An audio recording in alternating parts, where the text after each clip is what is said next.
leaving California and I'm headed to Nevada. I'm going to be fishing at Pyramid Lake for Lahontan Cutthroat Trout, the largest cutthroat trout in the world.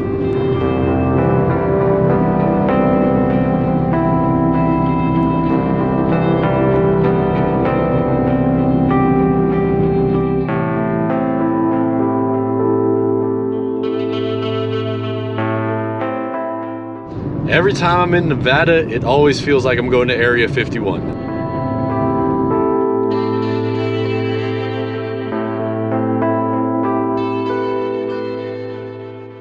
It is 4:30. You can only start fishing here an hour before sunrise. And usually the first person on the water is the one who gets the spot. So I'm up early trying to get the first bite. Definitely cars showing up early. It's a packed house. Just get all my gear ready.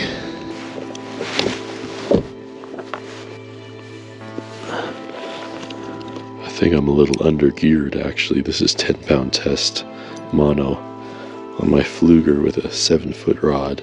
Most people are using like 11 or 12-foot fly rods. These fish like the bigger spoons, or you think they like the smaller ones? Like this is the perfect size. Yeah, okay, I think. Yeah, okay, I'll start with that then. Yeah. So everything here has to be barbless, preferably dremeled off. I forgot about that, so I've got to pinch these barbs down. With spoon in hand, let's try to get a giant Lahontan cutthroat. It's like looking at a painting, huh?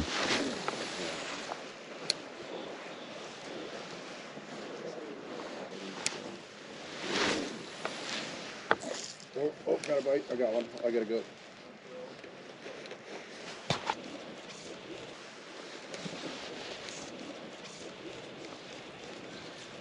Where's your net? Good fish, looks like.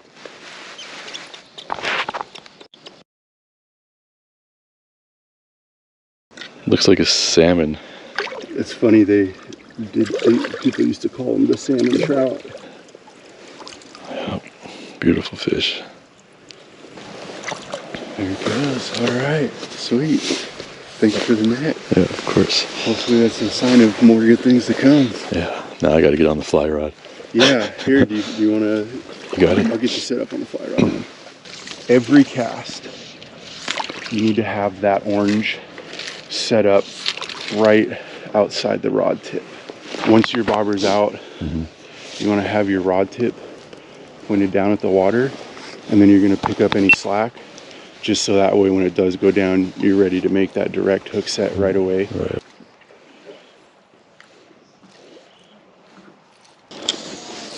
Jeez, I didn't realize how many people there were over there until just now.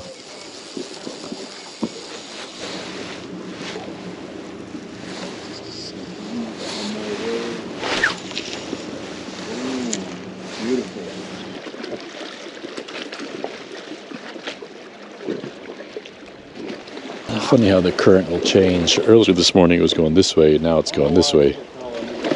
So what's the jail situation like around here? If someone gets caught doing something, they put you in do they have their own court system and all that? I think so, yeah, because the tribal police. It's like its own state, basically? Yeah, exactly. This was one of those rare videos where I came out here 4 hours away from home, and when I got back home after recording everything, I realized that the audio wasn't working. So I'm going to try my best to do a good voiceover because I did catch a really rare fish that I might not be able to catch in my lifetime again, and I did want to share it and post it. So the rig was a bobber on a fly rod. It's an 11-foot switch rod, 5 weight, and the bobber was going down to a small swivel and then down to 2 midges. Good sized midges, probably about size 8s. And after 3 hours of staring at the bobber, I finally got my first bobber down at 11:45. I could tell almost immediately that this was a big fish. It almost felt like a snag, but it was fighting immediately. Big, heavy pumps in the rod. And one of my first goals was trying to get the line back onto the spool. One mistake that I've noticed that I make, especially with a fly rod and even with conventional rod sometimes, is that I'll have a lot of pressure on the fish, but it won't be coming in. And for some reason, I won't reel. But after thinking about it with this fish, I started reeling and the fish started coming in. So the drag is set here about 4 pounds. And most reels, almost every reel I think on a fly rod is a 1-to-1 gear ratio, whereas versus spinning rod, it's more like a 5 or 6, maybe even an 8-to-1. So every crank of the reel, it brings in 8 times the amount of line. But for a fly rod, it's a 1-to-1 ratio. So it's almost like kicking it into a low gear if you're fishing for tuna, but an extremely low gear because it's just 1-to-1. So you got a lot of power when you reel in with a fly rod. So you can see Tyler down there ready to net it. And if he wasn't there, I would bring the rod all the way to my right, all the way down to the water to keep the fish in the water and avoid that fly line on the left side. But from all the fish that I caught this day and what Tyler was telling me, a lot of these trout, the Lahontan Cutthroat, they'll make a run straight out and they'll rarely run side to side. So people tend to fish about 15 feet within each other from side to side. And there's that big pile of rocks underneath the water, and that's kind of what I was targeting all day. But this was a really nice fish. You can keep one fish over 24 inches at Pyramid Lake, or you can keep 2 fish from 17 inches to 20 inches, or you can keep 1 large fish over 24 inches and 1 fish 17 to 20. But this was definitely PB trout for me.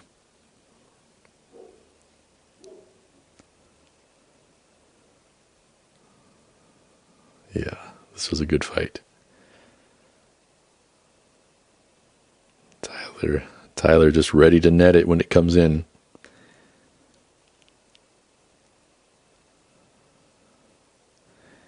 Like I said, this was 3 or 4 hours after we started fishing. And by the time the day was over, I had been looking at this indicator from the fly rod for 13 hours straight. This was a real test in fishing endurance. You see it going on a run to the side just a little bit, but you can bring it back and control it pretty easily. And what I'm doing here, I'm trying not to have the fish break the surface, so I have a certain amount of line in. I could reel it a lot closer, but then the fish would be hanging out on top. All the hooks are barbless hooks, so my goal was trying to keep the fish's head in the water so it wouldn't raise up and shake, kind of like that. But a great fish. A great first fish. Of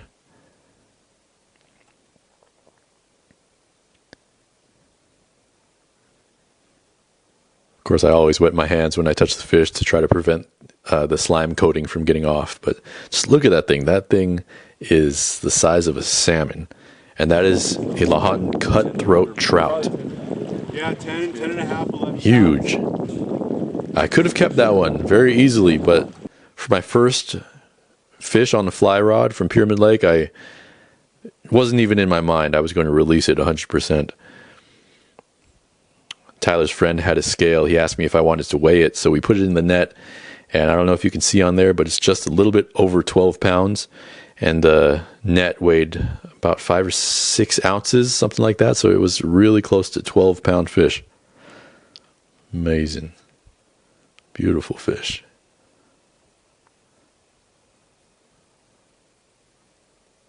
Yeah, that's a trophy for sure. People come all over the world to fish Pyramid Lake.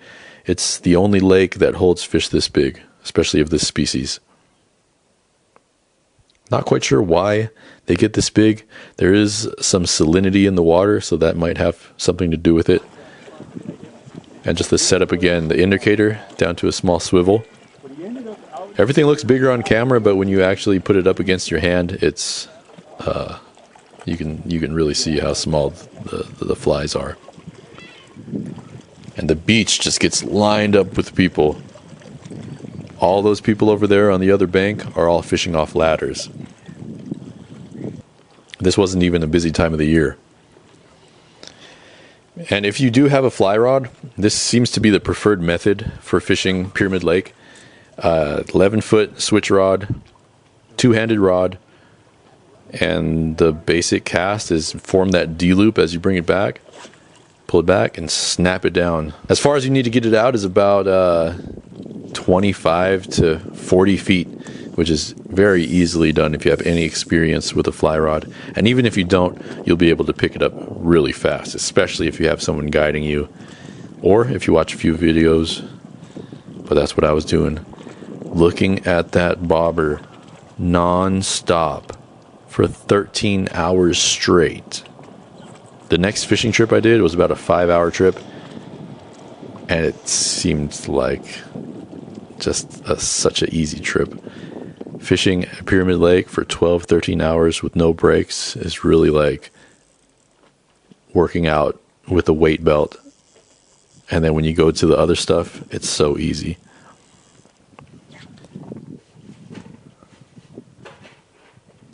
Beautiful place. The west side of Pyramid Lake is open for fishing. The east side is completely closed. It is basically like its own state. You need your own fishing. You need a Pyramid Lake fishing license. And I found that at certain times of the day, there would be a lot of debris getting caught up on the hooks. So Oh, looks good. I would check it periodically just to make sure that there was no seaweed on it. It's funny when that bobber goes down after all day fishing. I say it kind of tricks you. It deceives you. Like, wait, what's it doing? Yeah, like it didn't just do that. No. I think Tyler had 3 fish this day. He doesn't tend to keep fish. It's more just sport for him and his friends. But almost every fish in Pyramid Lake is a trophy. Like, he doesn't even think twice about this one. You know, if this was someone's first cutthroat, they would be ecstatic. But Tyler's caught so many. He caught a 21-pounder recently. I'll hold the net. He's caught multiple 20-pounders. Man, that's cool. It's just a place of fishing dreams. It really is.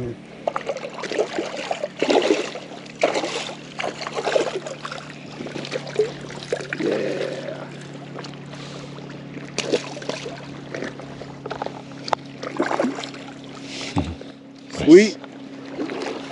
So the setup again is the bobber, the indicator to the swivel. And there's about 9 to 10 feet below that indicator. But like I said, the line, the swivel, the tippet rings, they do get gunked up a little bit. So I didn't notice too many other people checking their lines for debris, but every 20, 30 minutes or so I did, just to make sure that there wasn't anything on the line to dissuade a fish from biting. Now here I have another fish on, but just watch how fast this one comes in versus the other one. And this is no small fish either.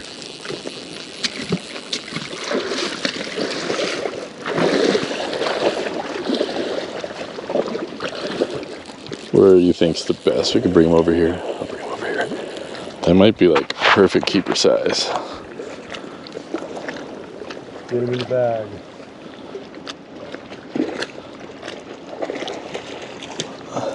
Oh.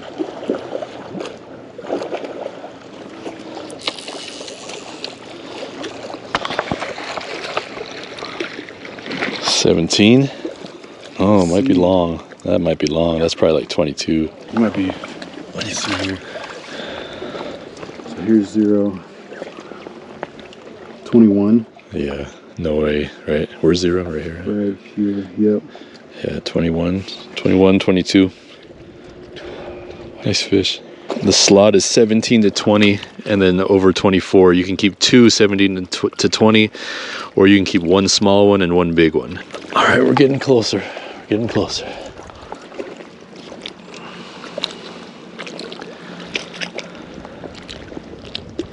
I just let it drift into your spot while you were changing the midge. Oh, that's how it's done. So about an hour later, I got into another fish.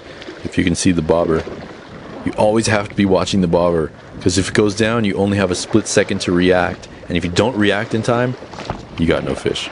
So as soon as the bobber comes off, goes down, I set the hook as hard as I can just to get it in his mouth. That's a good one. And I got a fish on, another one.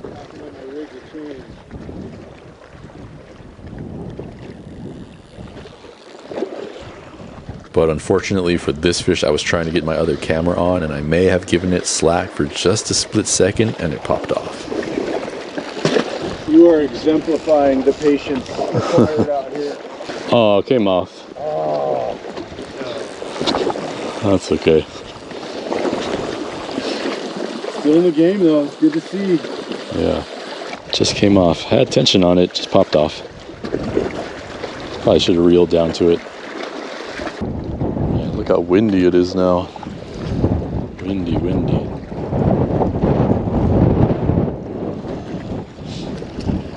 I ran out of battery on my GoPro. 2 full external batteries. It's 3:30 right now. We've been fishing since 5:30. 10 hours straight, non-stop, no eating. I'm back at it. Let's try to get that keeper. I feel like it's kind of a tough drift a little bit. With, I don't know, the line keeps going ahead of the bobber with the wind or the current. I don't know if I've ever fished this long straight. Yeah. Almost 12 hours now. 12 hours, it's getting close to sunset. And Tyler, he's on the team. He's trying to get a keeper for me. But not this one, just a little bit big. That one was about 21 inches, and they needed to be 20. And this is almost the 9th inning. Sun's close to getting down, and I get another one. I really think that this is the 17 to 20 inch class.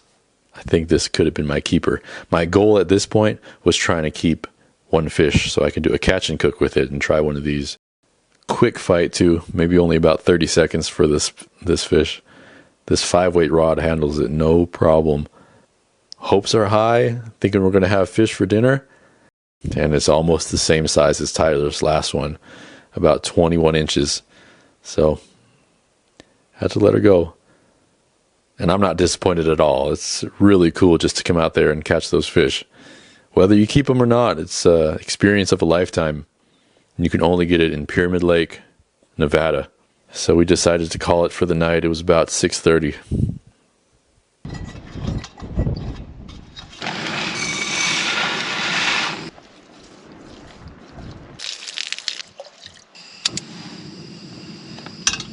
He used to work at Mountain Hardware. 35 minutes, that's not bad. No, it's not too bad. I leave like an hour before traffic.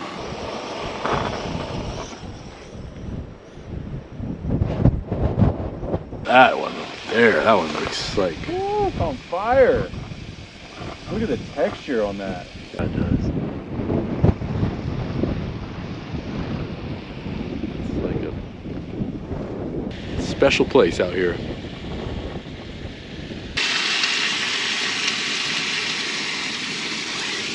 You know, I did want to have this with the fish minus the sausage. I wanted to replace the sausage with the fish and have an avocado with the rice. That was the goal.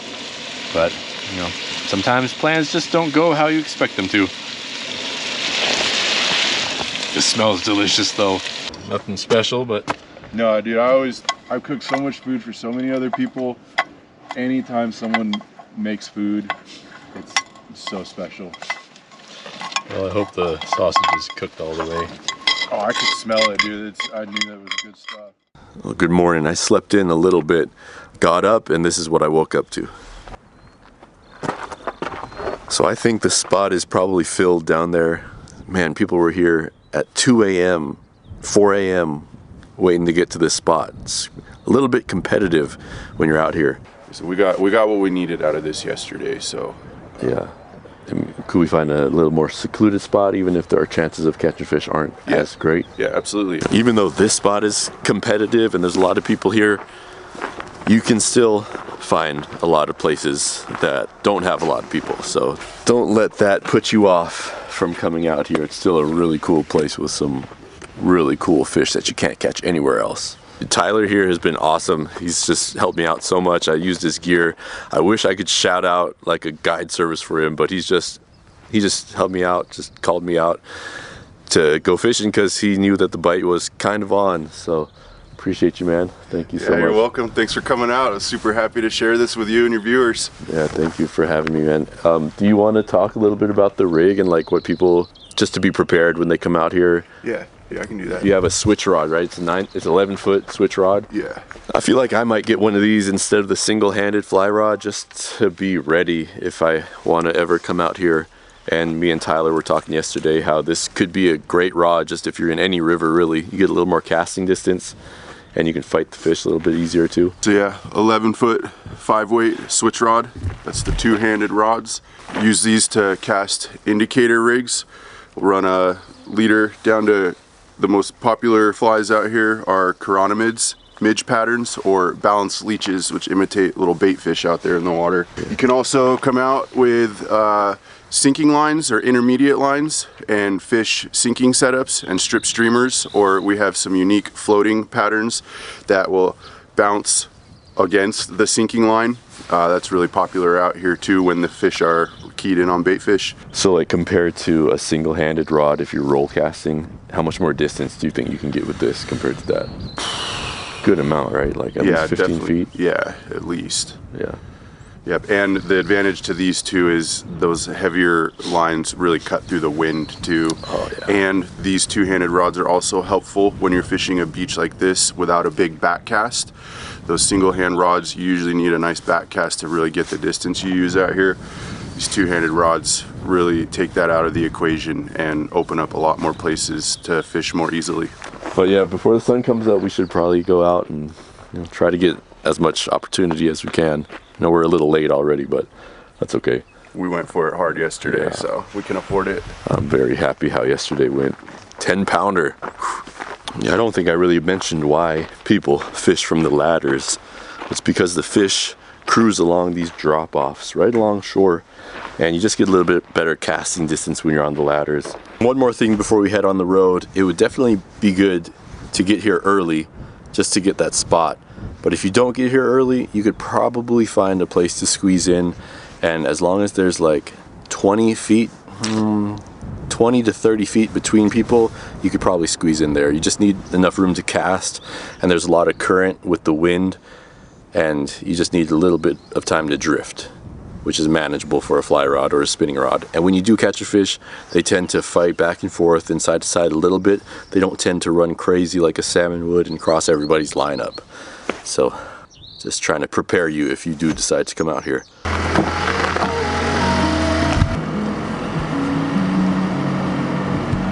So to come out here, you'll have to buy a license from for Pyramid Lake, and you'll also have to buy a camping permit if you want to camp. You can't camp closer than 100 feet close to shore. Other than that, it's all pretty easy access. Like you can see, my Prius got to the spot yesterday, and it's really not a far walk to get to most fishing spots. They're on that rock right here off the side of the road, standing on top of the rock.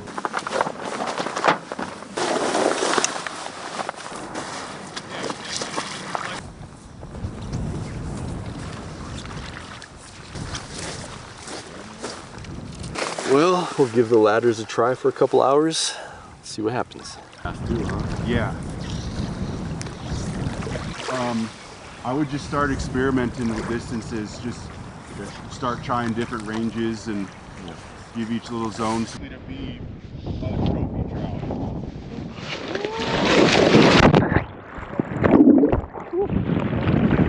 Yeah.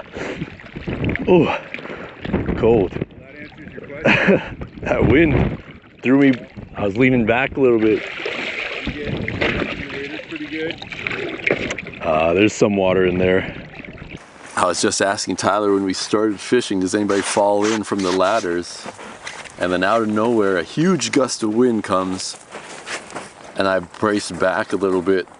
The wind stops, and I have nothing holding me back, and then I just lose balance. So it does happen. I'm a little cold. I think we'll end the video here. I'll get warmed up. Maybe try to catch another keeper so I can cook it again next time. Hope you enjoyed the video, and I will see you on the next one. Peace. Oh yeah, and don't forget about the street fair this year, July 12th at Stonestown in San Francisco. Hope to see you there, July 12th.